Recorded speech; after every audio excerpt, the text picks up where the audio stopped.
tous les ans, CEST une sortie particulièrement attendue par les fans de la famille royale, après avoir fêté Noël le 24 décembre dans le château privé de Sandringham, où tout le clan se réunit autour du monarque, tous se rendent ensuite à pied à la messe le lendemain matin, dans l'église toute proche.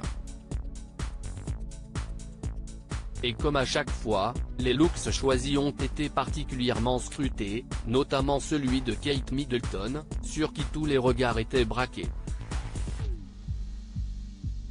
Il faut dire qu'une fois de plus, elle avait sorti le grand jeu, vêtue d'un manteau kaki Alexander McQueen, sa marque de référence. Elle avait également choisi une robe de la même couleur et un large chapeau de la marque Philippe Treacy, loin de ses habituels bibis mais parfaitement adapté à cette petite balade à la campagne.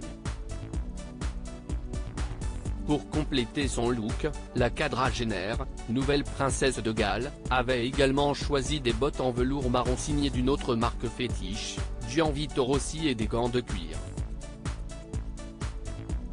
Petit détail remarqué, ces boucles d'oreilles, de la marque française Cézanne. Serait-elle un cadeau reçu la veille par son mari, le prince William? Le mystère reste entier. Zara Tindall très chic, Eugénie Dior classique. En tout cas, CEST peut dire que la jeune femme rayonnait aux côtés de son époux et de ses 3 enfants, George, 9 ans, Charlotte, 7 ans, et Louis, 4 ans et demi.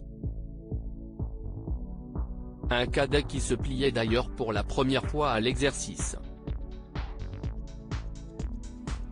Accompagné de ses frères et sœurs, mais aussi de ses cousines Savannah, presque 12 ans, Isla, 10 ans, Mia, 8 ans, Elena, 4 ans, et du beau-fils de la princesse Béatrice, Wolfie, 6 ans, il a été plutôt sage.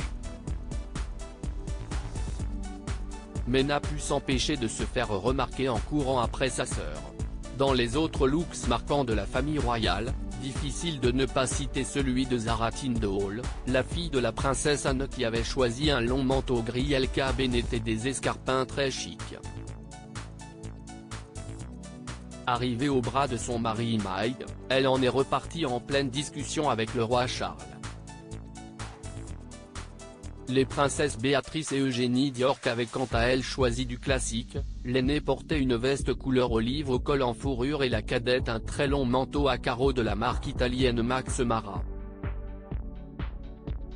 Après la messe et un bain de foule, toute la famille est rentrée, toujours à pied, à Sandringham, où ils ont retrouvé les plus jeunes de la famille, Auguste, le fils d'Eugénie Dior, Sienna, la fille de Béatrice, et Lucas, le fils de Mike et Zara Tindall, tous nés en 2021, pour le déjeuner.